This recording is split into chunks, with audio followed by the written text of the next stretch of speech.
It's easy to have ideas. It's very hard to turn an idea into a successful product. There are a lot of steps in between, and it takes persistence, relentlessness.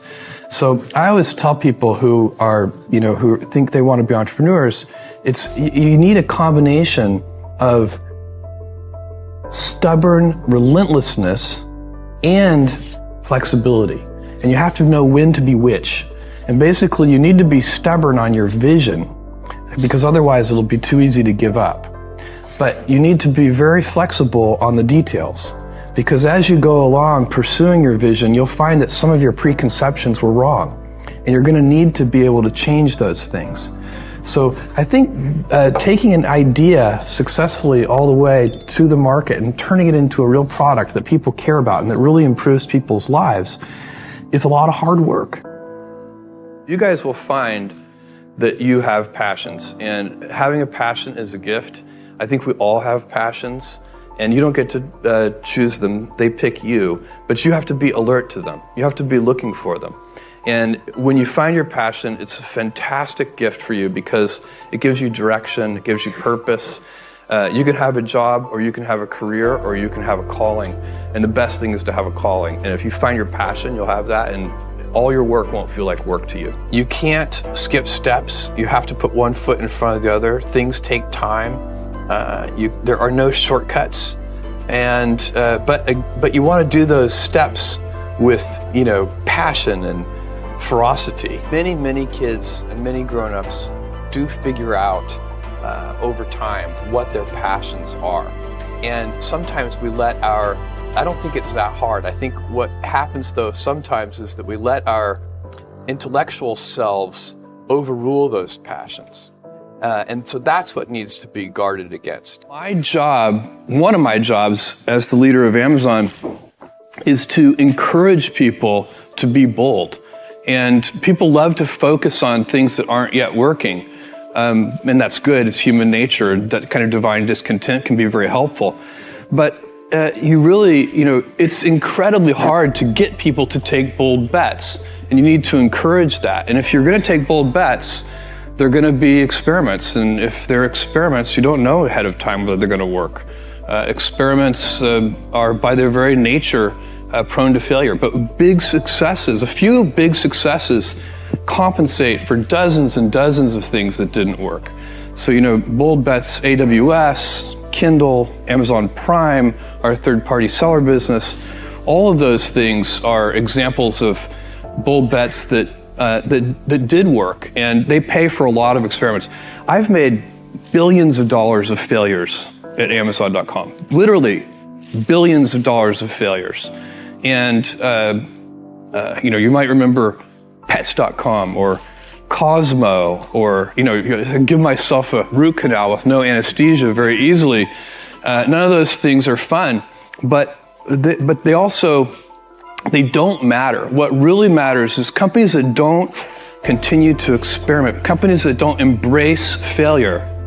They eventually get in a desperate position where the only thing they can do is make a kind of Hail Mary bet at the very end of their corporate existence. Being an inventor requires, because the world is so complicated, you have to be a domain expert. I mean, in a way, even if you're not at the beginning, you have to learn enough so that you become a domain expert. But the danger is once you become a domain expert, you can be trapped by that knowledge.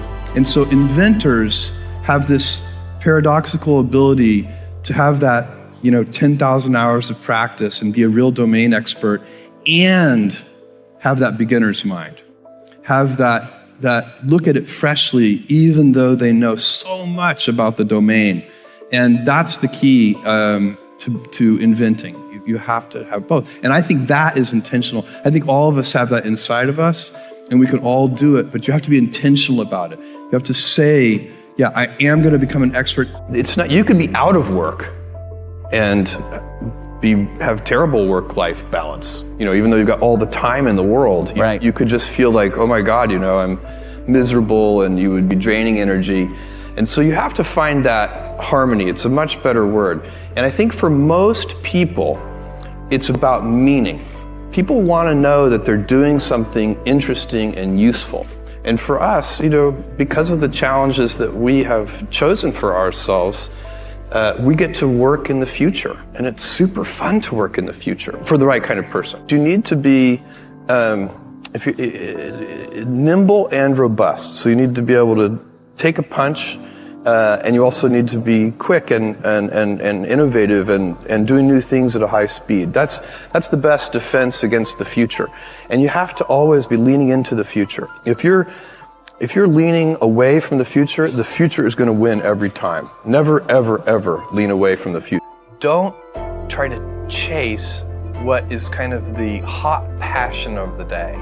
I think we actually saw this. I think you see it all over the place in many different contexts, but I think we saw it in the internet world quite a bit, where at the sort of peak of the sort of internet mania in, say, 1999, you found people who were very passionate about something. They kind of left that job and decided, I'm going to do something in the internet, because it's almost like the 1849 gold rush in a way. I mean, you find that people, if you go back and study the history of the 1849 gold rush, you find that at that time, everybody who was within shouting distance of California was, they might have been a doctor, but they quit being a doctor and they started panning for gold. And that almost never works.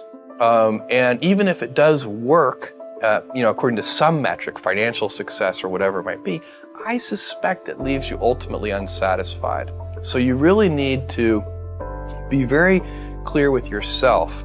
And I think one of the best ways to do that is this notion of projecting yourself forward to age 80, looking back on your life and trying to make sure you've minimized the number of regrets you have. That works for career decisions. It works for family decisions. Do you want? I have a 14-month-old son, and it's very easy for me to, if I think about myself when I'm 80, I know I want to watch that little guy grow up.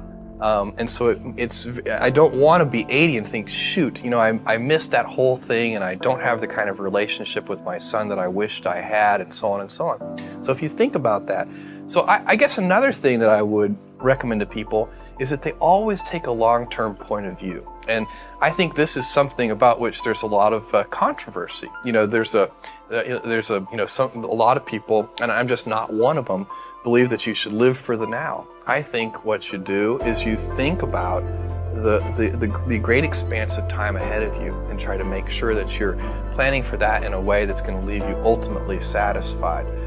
So this is the way it works for me. And I mean, everybody needs to find that for themselves. So I think there are a lot of paths to satisfaction, and you need to find one that works for you.